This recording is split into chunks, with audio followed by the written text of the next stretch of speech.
Today in the Daily Dose, the collapse of the Soviet Union. 40 years into the Cold War arms race that pitted the Soviet Union against the West, in 1985, communist politician Mikhail Gorbachev assumed leadership of a USSR mired in economic stagnation and political decline. Armed with the knowledge that the ailing Soviet economy could no longer support previous levels of military defense spending, Gorbachev introduced two policy reforms intended to restore the USSR to economic and social viability. His glasnost policy removed all traces of Stalinist-era repression, replacing the ever-present secret police with democratic-style freedoms for Soviet citizens, while perestroika ushered in a new dawn of economic restructuring, shifting the nation from a command economy to a free-market, capitalistic-style structure.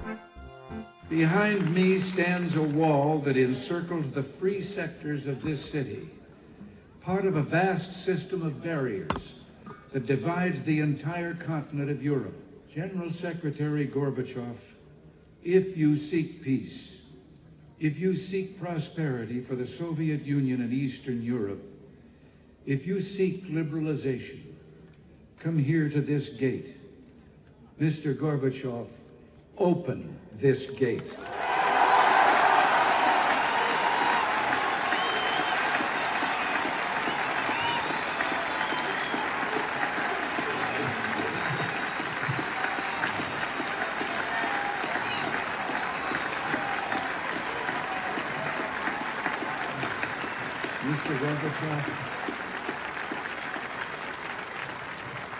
Mr. Gorbachev, tear down this wall.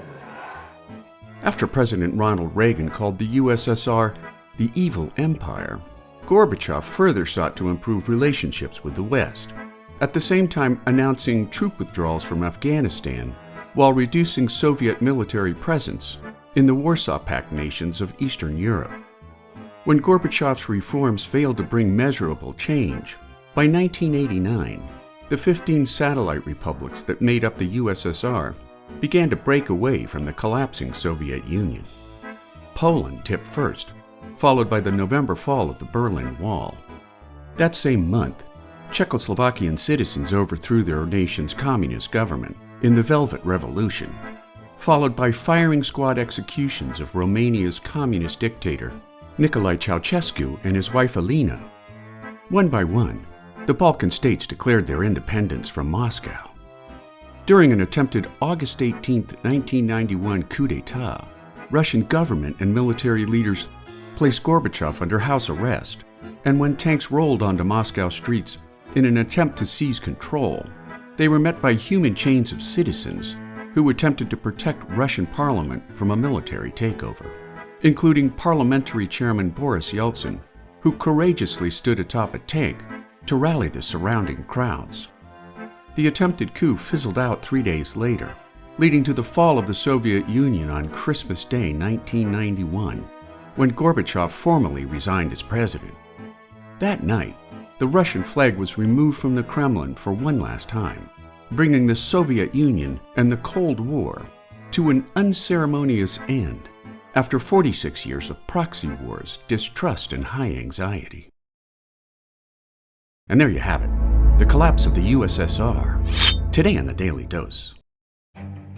If you like learning something new every day, subscribe to the Daily Dose on YouTube or sign up for emails at dailydosenow.com.